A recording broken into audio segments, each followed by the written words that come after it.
Protest के बारे में नेता बोल रहा है कुछ। हाँ, प्रोटेस्ट के बारे में कह रहे थे।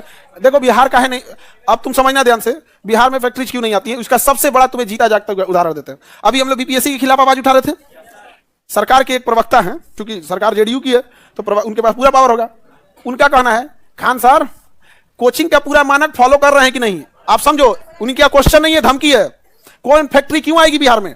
हम बात उठा रहे थे बीपीएससी के लिए, उसका कहना है तुम बात कैसे उठा दिया बीपीएससी का। अब आप क्या बोल रहे हैं क्या नहीं, हमको इससे मतलब नहीं है। आप अपने कोचिंग में नियम कानून फॉलो कर रहे हैं कि नहीं कर रहे हैं। अब आपकी कोचिंग की जांच होगी, अब देखना जांच आएगा। इसी वजह से फैक्ट्री नहीं आती है कि अगर वो कभी कोई अपनी शिकायत करने लगे तो उसकी जांच कर देगा। कोचिंग पर एक्ट कम ही लगता है, फैक्ट्री पे 35-40 को नियम लगता है कि उसकी बाउंड्री कितनी फीट छूटी होनी चाहिए, चिमनी कितना ऊंचा होना चाहिए। मतलब अगर कोई भी इंडिया की फैक्ट्री अगर उसको गहनता से जांच कर दिया जाता है, किसी न किसी चीज में फंसा देगा। और कुछ भी नहीं फंसाया, कहा कि इंस्पेक्शन में बहुत सारी अनियमितता दी गई, इसे बंद किया जाता है। 3 महीना तो ऐसे ही बंद कर देगा, हाईकोर्ट दौड़ते रहिए।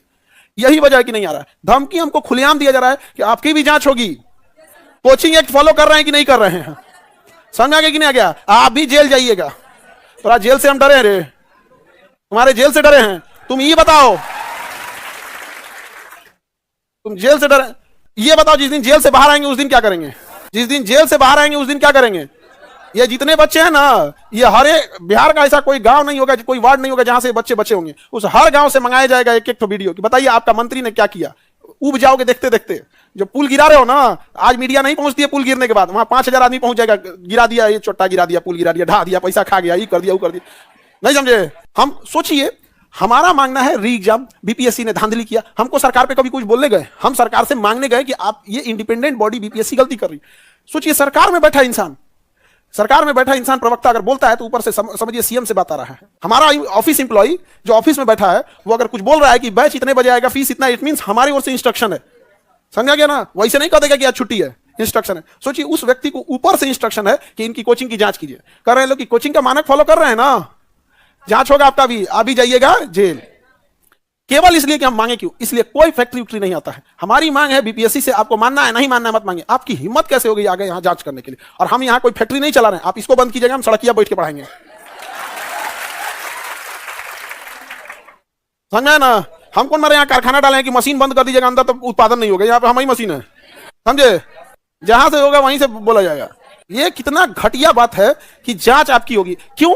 क्या हमने, हमारे कोचिंग में कोई आग लग गया, कोई भगदड़ हो गया, किसी को बैठने में दिक्कत हुआ? कुछ ऐसा नहीं। जांच इसलिए होगी कि आपने सरकार से सवाल क्यों पूछा। उसके बाद कहेंगे लोग फैक्ट्री नहीं आती है, फैक्ट्री वाला पागल है। अभद्र भाषा, जूता नहीं मारे, ये गनीमत है उनको। बच्चों का भविष्य खराब कर दिया, ये उस चोट्टा को नहीं दिखा, उसको दिखा हमारी भाषा क्या है। ये गाली गलौज, ये अभद्र भाषा किसी महापुरुष के लिए नहीं बनाई गई है। इसका आविष्कार हुआ है ऐसे जलील लोगों को बेइज्जत करने के लिए, उसी के लिए हुआ है। ट्वीट कर रहा है, ट्वीट। अरे उसको करने दीजिए। ये बताओ, इंजेक्शन, अगर किसी को इंजेक्शन लगाना है, क्या स्वस्थ आदमी को इंजेक्शन मारता है? तो डॉक्टर किसको इंजेक्शन मारता है? जो बीमार हो गया। अब वो बीमार आदमी कहे कि तमीज नहीं है, घोंप दिया, यहां दर्द हो रहा है, तुम किस काम का है, बदतमीज, पढ़ा लिखा है, सोचो इसको तकलीफ नहीं समझ में आती, अच्छा खासा शरीर, छेद दिया यहाँ पे। भाई तुम्हारे में दिक्कत है, तू छेद रहा है, तो हम गरिया रहे हैं, तुम है उस लायक। समझा? काहे नहीं हम किसी और दूसरे को गरियाए? नहीं समझा? और दोबारा कर रहे हैं, भाषा और क्लिष्ट होती जाएगी। समझा गया? तुम महापुरुष नहीं हो। बच्चों का भविष्य खराब करने वाले को गाली गलौज सही बात किया जाता है। ये बना किस चीज के लिए? सही लोगों को गाली देने के लिए। समझ में आया कि नहीं गया? और हम यही करते हैं कि पूरे अध्यक्ष, पूरे बीपीएससी के अध्यक्ष हो, सचिव हो, आप अपनी पूरी सुरक्षा व्यवस्था के साथ आइए, लेकिन बच्चों से बात कीजिए ना। गाली गलौज करेगा तो आप कहिएगा। आप सुरक्षा, भाई बिना सुरक्षा के तो आप निकलिएगा नहीं।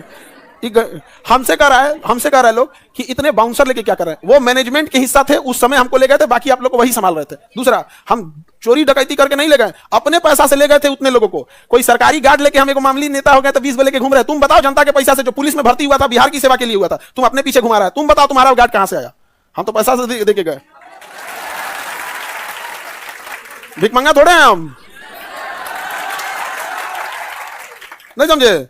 तो हम किसी दूसरे के पैसा से लेके जा रहे थे जी, हम तो अपने पैसा से लेके जा रहे थे। कोई ऐसा थोड़े कि हम मतलब सरकार के भरोसे बैठे थे कि ना हमको आप गार्ड दीजिएगा तबे जाएंगे, नहीं तो नहीं। सब हम तो अपने पैसा से गए थे। तो उस पर सवाल उठा रहे हैं लोग कि अब सरकार का कोई भी बताओ, कोई फैक्ट्री वाला आएगा? कोई भी फैक्ट्री वाला नहीं आएगा।